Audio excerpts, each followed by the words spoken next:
Good morning, students. Today, our topic is vector processor. A vector processor is a CPU design that is able to run mathematical operation on multiple data elements simultaneously.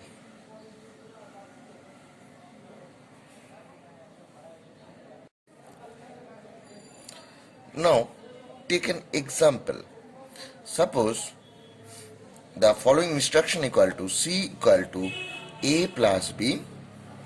Now, the scalar processor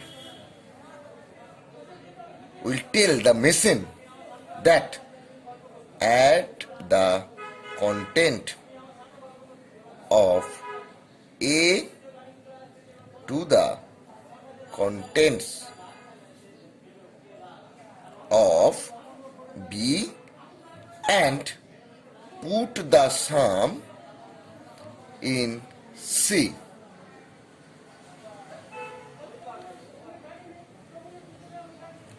In a scalar machine, the operand are number, but in vector processor, the operand are vector and the instruction direct the machine to compute pairwise sum of each pair of vector element. So, if this instruction is done by a vector processor, what we will do? It will give the pairwise sum. That means, suppose C will be A11 plus B11, A12 plus B12, A13 plus B13, and so on. A is a set of A11, A12, A13. B is a set of B11, B12, B13. And if we do this operation or if we execute the operation, we will get this result. So, this is all about the vector processor and the difference between scalar to its vector. When we performing C equal to A plus B using scalar processor, we will get, or the scalar processor tell the machine that add the content of A to the content of B and put the sum in C. But in vector, we will get the pairwise sum of vector element. Now, we will come to architecture of vector processor.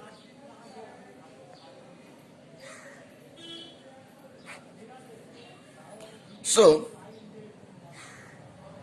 this will be the control processor. This will be the functional unit.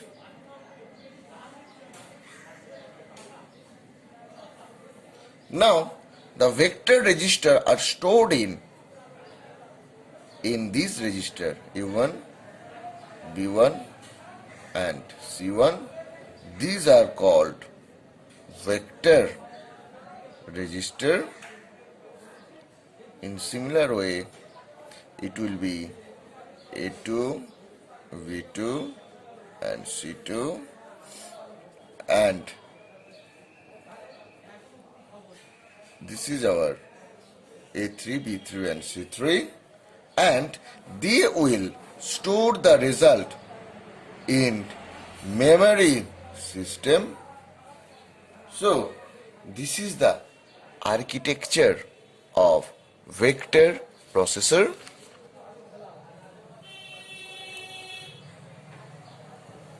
Vector processor reduce the fetch and decode bandwidth as the number of instructions fetched are less.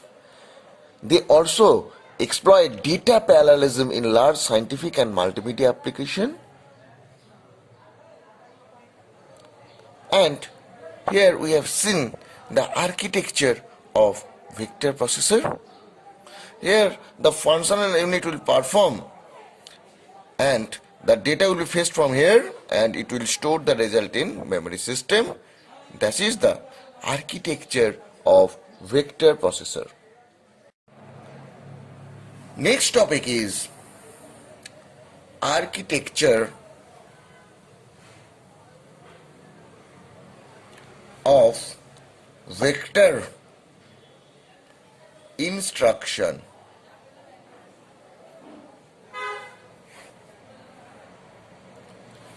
There are three types of vector instruction. First one is vector instruction. What is that? From different vector register, one or more than one vector operand enter into the functional unit and the result is sent to another vector register. This type of vector operation is known as vector operation. The diagram is shown below. Suppose the functional 1 will perform VB to VA and functional 2 will perform VB into VC, that is stored in VA. So functional will transfer the result VB to VA, or VA result will be transferred into VB, and that VB into VC will get the result of VA, and this is called here vector instruction, where the two operand are vector. So here we will get VA, VB, VC are vector register, and the operand are vector, and the stored result is also in vector. So this is called here vector instruction. Next will come with vector scalar instruction. Here one operand is vector and another one is scalar. The input operand of the functional unit enter from both scalar and vector register, and the result is stored into vector register. The instruction will be, suppose this one, S into VA, that is stored in VB, where S is a scalar register, VA is a vector register, so scalar into vector, and the result is stored in another vector register. So this is our vector scalar instruction. Now we'll understand the third type of vector instruction, that is our vector memory instruction.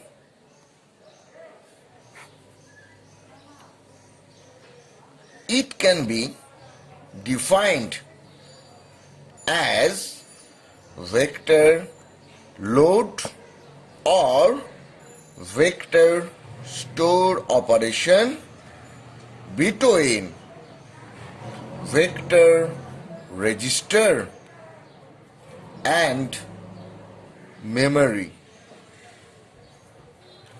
It can be defined by two mapping function, F1 and F2, where F1 means this is called our load operation,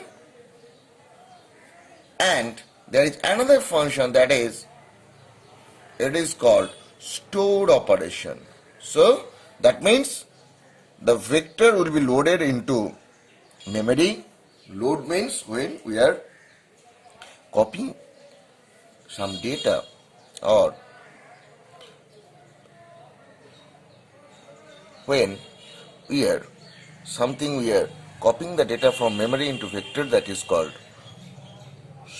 load, and when you are storing or saving some data into the memory, that is called stored operation. So this is called your vector memory operation, where one is vector and another one is memory.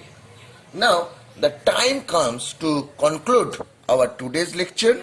So if we make a conclusion, we'll get, first we have learned what is vector processor. A vector processor is one who does the mathematical operation on pairwise sum of vector element, that is called your vector processor. Next we have learned what is scalar processor. Scalar processor only add the content of A and B, and we have got the result from an instruction that equal to C equal to A plus B. So vector processor as well as scalar processor. Next we have seen the architecture of vector processor. There is functional unit, there was vector register, and there was memory system. Next we have seen the architecture of vector instruction. There were vector, vector scalar, and vector memory, where in vector both the operands or source and destination are vector. In vector scalar, one is your scalar and that result is stored in vector, and in vector memory it is defined by load or store operation, where the load operation means when we are fetching some data from the memory, that is called load, and when we are storing some data into the memory is called the store operation, and that is known as vector memory instruction. So in our next lecture we will see that what are the operation that is supported by vector processor. We will see the strip mining, vector stride, and how the vector processor will process the data. There are two types of processing method. One is our vertical, another one is called our horizontal. So this will be covered in our next lecture.